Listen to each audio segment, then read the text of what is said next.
Welcome everyone to the 2023 Granite State Tour and Beast Disc Golf present Rally of Rochester tournament. This was the second day of the tournament where we played at Salmon Falls, one of our favorite courses in New Hampshire. In the booth today, I have Elijah Brandt. How you doing? I'm doing great, Rivas. I'm really happy to be here. Can't wait to relive this epic round with you guys. Not the first time on GMT, but definitely in the booth. And you said this is a first for you to be able to see your round, and what a round it was. Well, we're going to get into that. Let's start off with the players who we got here. You guys are coming off of 10-20 rounds at Squamanagonic. You got yourself, you got Josh DiBattitsta shooting -8, I believe, down at Squamanagonic, which is really good. And then we got a newcomer from Arizona, I believe. This is Connor Rock. And then we got another traveler, Eric Schubert, who's coming from New Jersey. Really solid players. Connor Rock is more on the pro tour level, and then Eric Schubert has been a well-known person that's been playing a lot of the tournaments around New England and also spreading his wings down in New Jersey.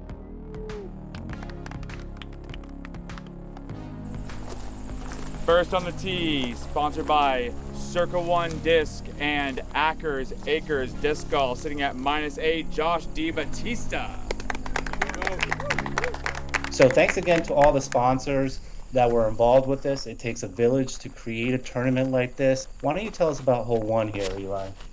Sure thing. Well, actually, this is the 8th year that the Rally at Rochester has been a thing. So it's been around since 2016. But hole one here really suits a big arm. You got about a 380-foot clearance to get over the out-of-bounds tall grass that you see. It's about 480 feet to push to that tree line there. So really suits the big arms. If you can throw 450 feet, that'll set you up in a prime landing zone. You'd rather tend to the left-hand side. Throwing a halo destroyer here, just hard and flat, letting the disc do the work. Awesome. Yeah, you need to have a good arm to clear this. This is about 400. Next on the tee from Basking Ridge, New Jersey, sitting at -7, Eric Schubert.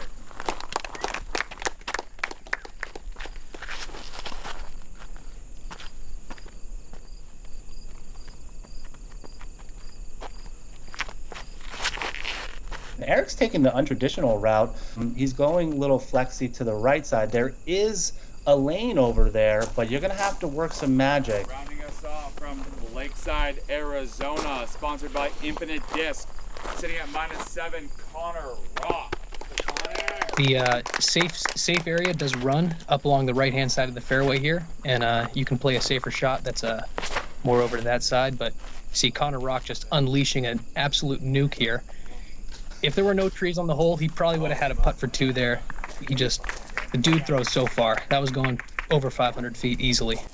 I thought this was going to be a New Hampshire local when I saw him on the coverage and doing the editing. I had no idea who he was, but this guy has made $20,000 last year, and he is no slouch. He's also already won $1,000 worth of money starting this year. I mean, just a really good player, and he's 10-15 rated or somewhere right around there. Yeah, notable finishes. He took 14th place at the Las Vegas Challenge on the Pro Tour, 10th place at Mid-America.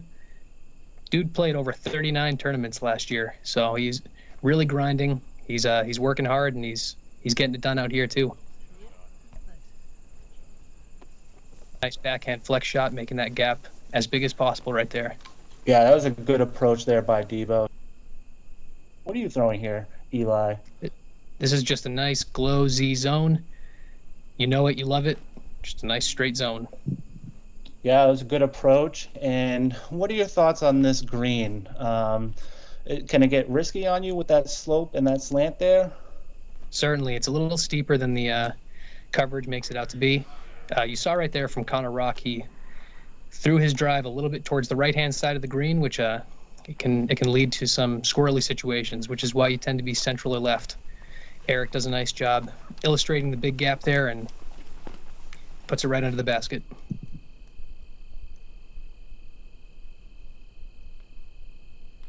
And this is you tapping in your birdie, continuing the streak from Squamanagonic. And how do you feel about that birdie after hole one? I mean, it's kind of a must get, right? I mean, averaging 4.1. Yeah, I think it averages 4.1 just because there are some people in the field who aren't going to be able to clear that. But if you have a big arm, you want to get it, it feels great. And here we go. Hole 2. This is Debo with his AVR X3. Just a shoot him down straight type of shot. I love this hole. Kind of reminds me of Maple Hill Hole 4. I don't know if you played that, Eli, but what are you throwing here? And if you played Maple, is it a very similar shot? Tell me. Sure thing. Yeah, the shot shape is very similar. Obviously, there's a lot less trees. Here, I'm throwing a neutron proxy. Just a nice neutral putter. Got a little bit of stability to it, which fits the shot shape very well. You want to take a neutral to stable putter, throw it on a little bit of ante and let it drift.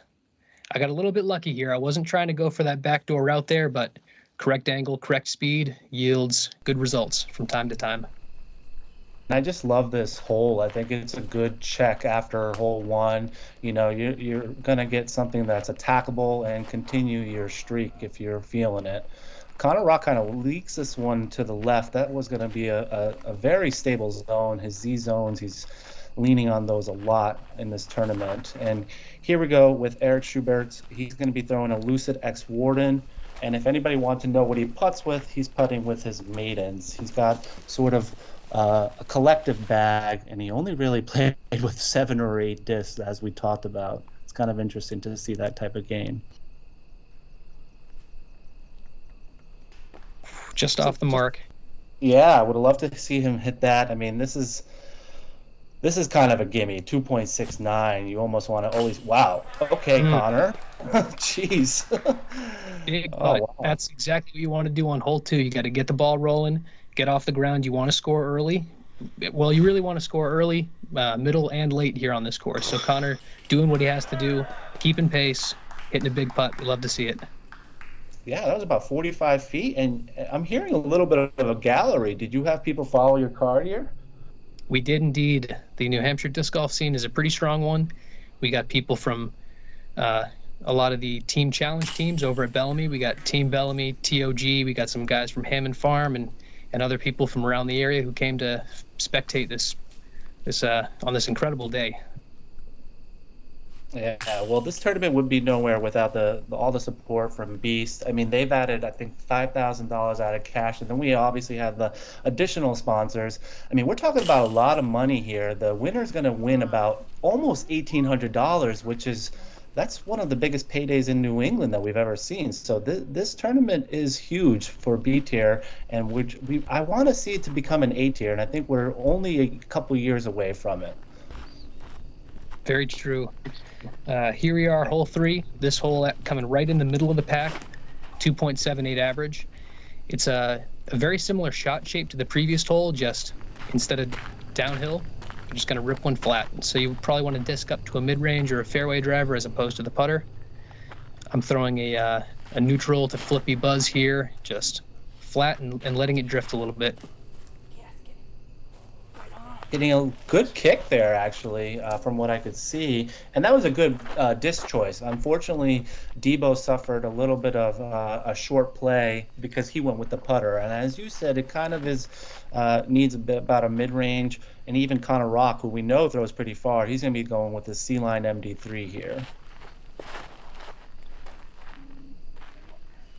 Just turns on that one a little bit too soon.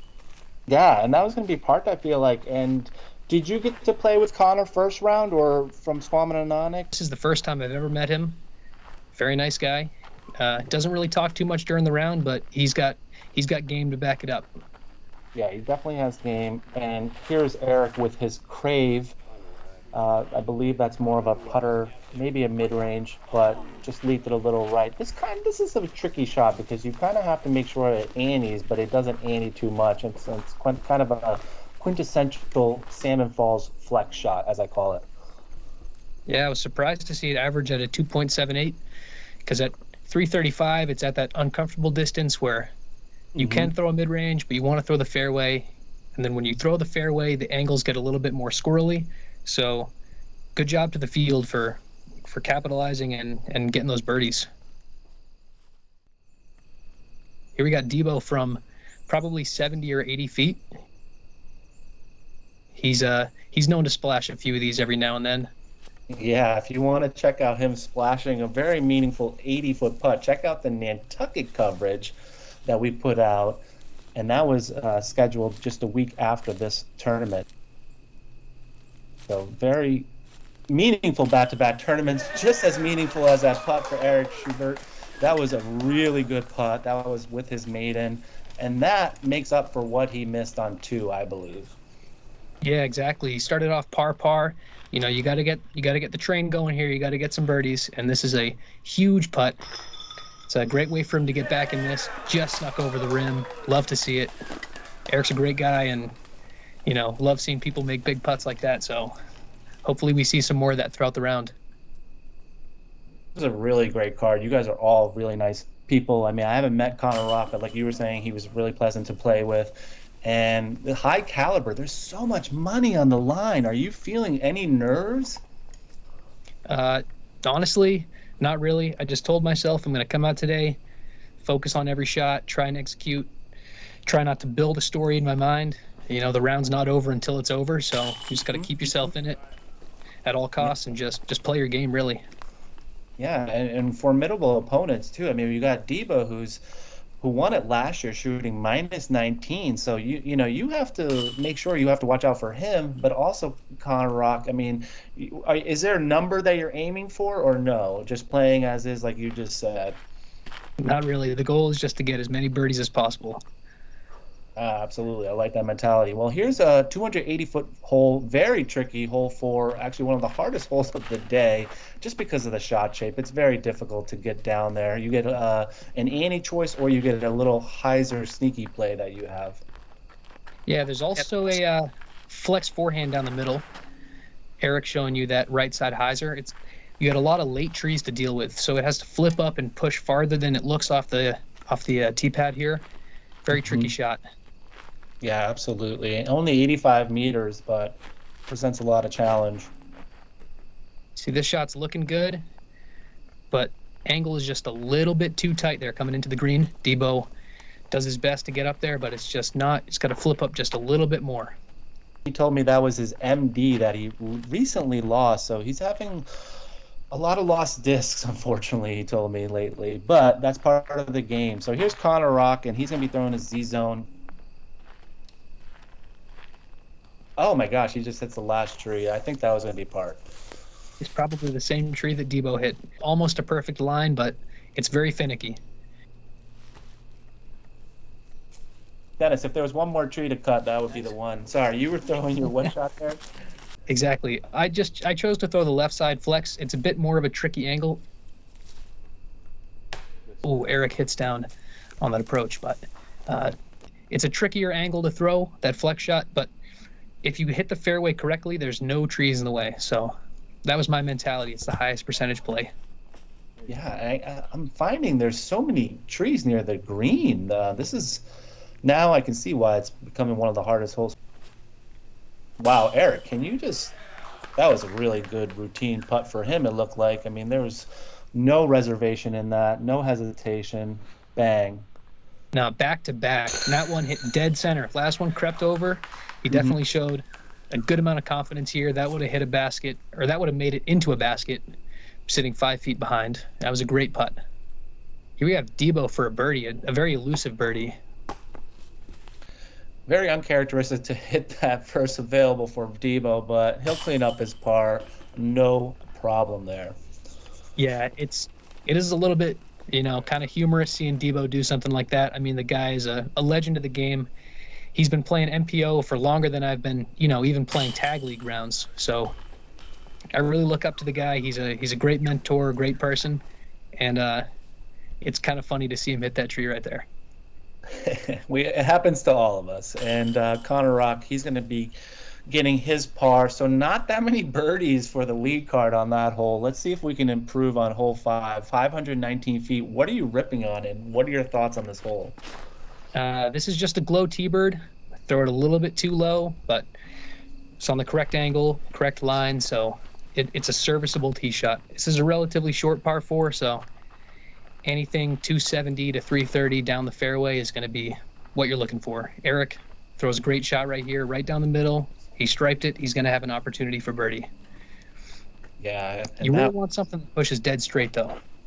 yeah, that was his Rock 3. It's an interesting choice that he's going with mid-range. I personally like it. I think this hole can get really nasty fast, just like what unfortunately happened to Debo there. That was his Athena. And unfortunately, he's going to go OB. So here's Connor Rock from the catch cam angle. And let's see what he does with his Glow Champ Eagle.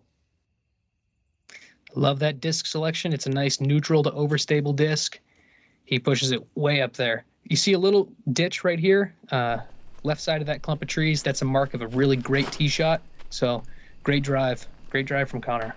Makes some forward progress, but he'll be strapped to save his par from there. Did he play from the drop zone? Where was he throwing from?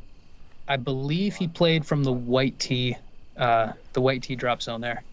Okay, so that's how the rules play with the river on the left-hand side. You know, the player advances so that he doesn't lose all those feet.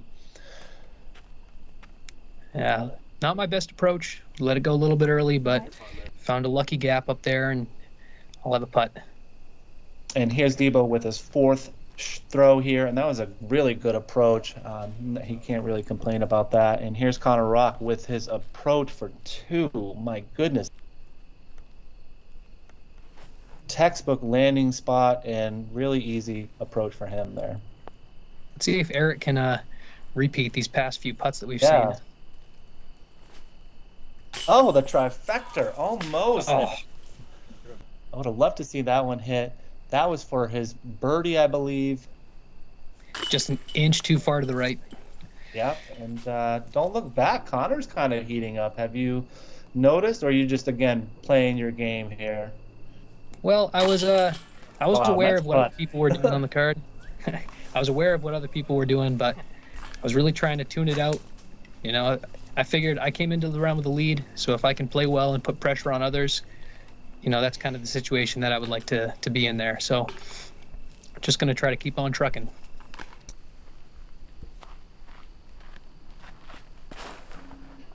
And that was a good rip on hole 6 here. This is a right to left shot, and then it forces back right. A very tricky technical off the tee shot here.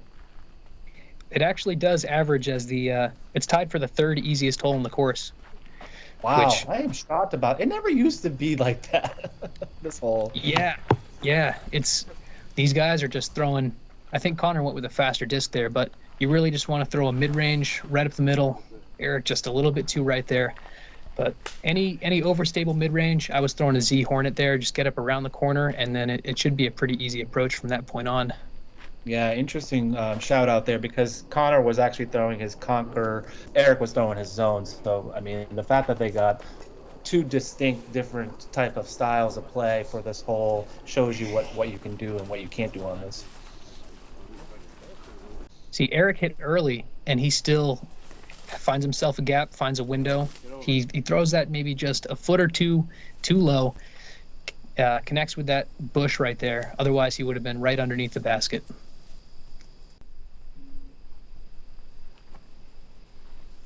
Easy work for Connor here. That Z zone is doing overtime, I'm telling you. This hole used to be further back, right? So it never used to be this easy. This could potentially be almost a par 3 with that average, I would say. It's very difficult to do, but if you throw a distance driver hard and high, you can air it over those bushes and make it to the basket for a putt.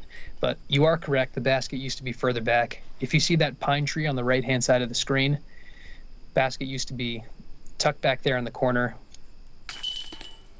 Unfortunately, the course had to make a few changes a number of years ago due to some conservation issues, so some of the holes had to get replaced and edited. Well, the fact that he preserved most of this course and it's playing just as great and just as challenging as fair as it was prior, I think that just is a huge testament to Dennis and what he's done at Salmon Falls.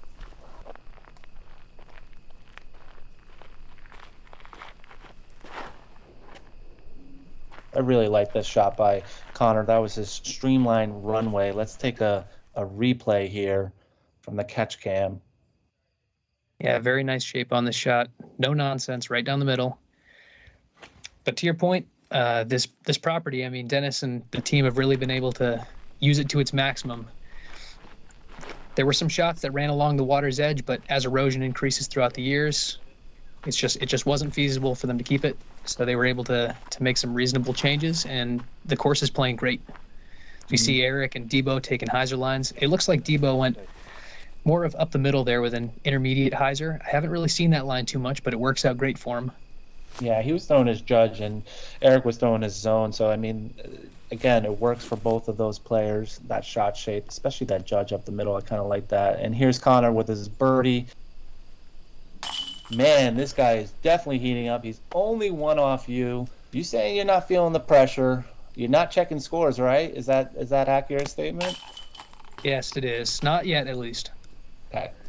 Well, I know a lot of players have been doing that, and talk about, you're 21 years old, now you're 22. I mean, this is one of the biggest matches of your life in terms of the caliber of money involved. You got a lot of people following you, and it's a B tier. Have you ever won a B tier prior to this or anything like this? Yes, I won one B tier. It was my first MPO win in 2 years. I won the Franklin 50 earlier this year. I got to play with Debo there too. It was a pretty epic time. Cleaning up a lot of birdies on that hole. That was a great play by lead card. Here's hole 8. This one's going to be a little more tricky. Little uphill, finishes left. You got to get technical, and Connor Rock gets it. That was about the most technical gap that you could choose on this hole, but he makes his way up there. He's going to have a circle 2 putt for birdie. This is more of the shape that you want on the shot right here from Debo. A little bit of ante with a somewhat stable disc. It makes the gap as wide as possible, and if you can fight back to the left once you crest that hillside there, it should leave you with a good putt for birdie.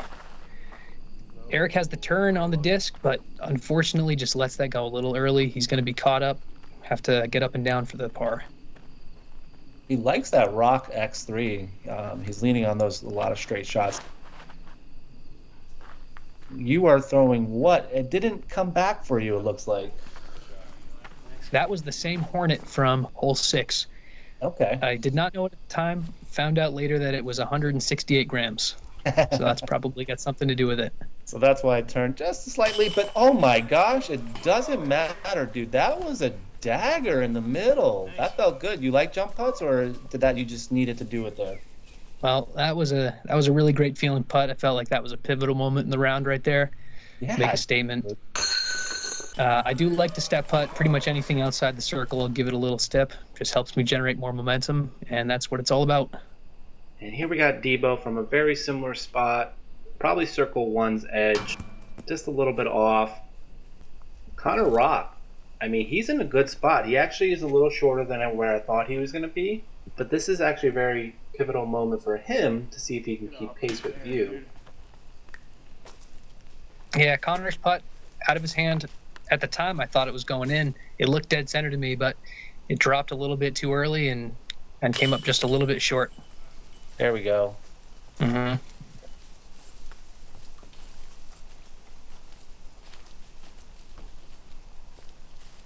So you get the birdie there, the lone birdie on hole 8. Not a lot of people birdie that one, actually. It looks like it was a pretty tough one, averaging 2.88 compared to everything else in the field. That's almost one of the tougher ones. It's actually the fifth hardest, surprisingly, at that low of an average.